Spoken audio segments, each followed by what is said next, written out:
Bonjour.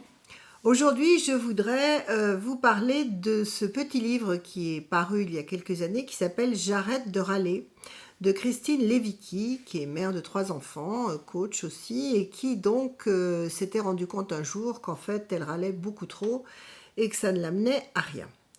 C'est une réflexion que j'avais menée moi aussi pendant ma formation, il y a maintenant, je crois, environ 12 ans.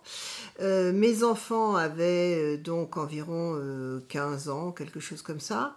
Et donc un jour, je rentre d'une journée où on nous avait expliqué que la façon que nous avions de communiquer entraînait forcément, hein, en analyse transactionnelle, on parle beaucoup de ça, entraînait forcément une réaction en face qui faisait que, hein, donc si on se place en victime, forcément on appelle le persécuteur en face.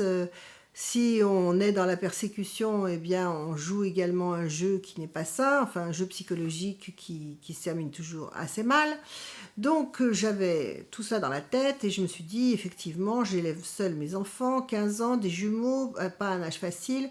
Il faudrait peut-être que je change ma communication. Et donc ce soir-là, quand je suis rentrée chez moi, au lieu d'inspecter les chambres et à chaque fois de hurler et donc de râler terriblement, en pointant du doigt, etc., etc., donc je n'ai pas fait ça du tout.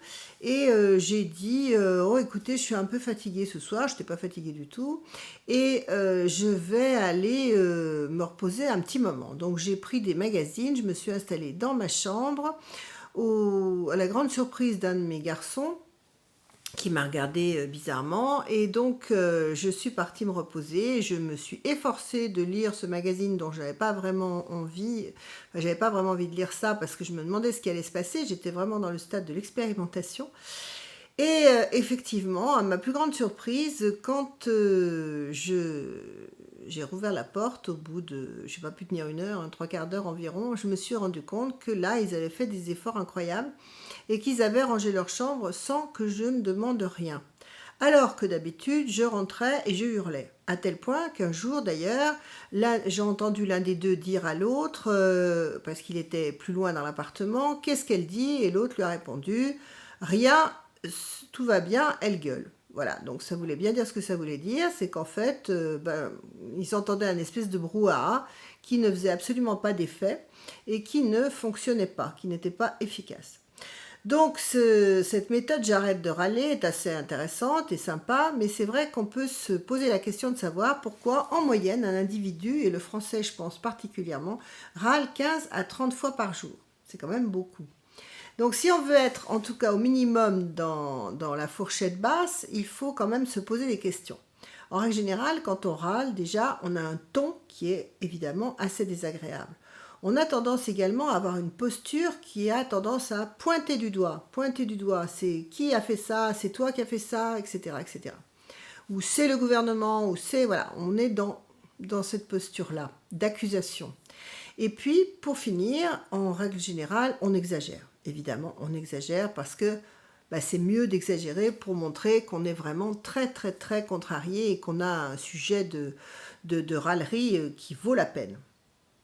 Alors, que faire? Eh bien, il faut savoir que le cerveau demande 21 jours pour changer d'habitude, que ce soit pour arrêter de fumer, que ce soit pour arrêter de trop manger, de trop boire, de trop je ne sais quoi encore, de arrêter un tic ou quoi que ce soit. Il faut 21 jours au cerveau pour que les connexions dans le cerveau ne se fassent plus de la même façon.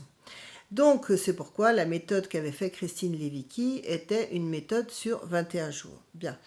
Donc, elle a fait une conférence TED, d'ailleurs, que vous pouvez retrouver, qui est assez sympa.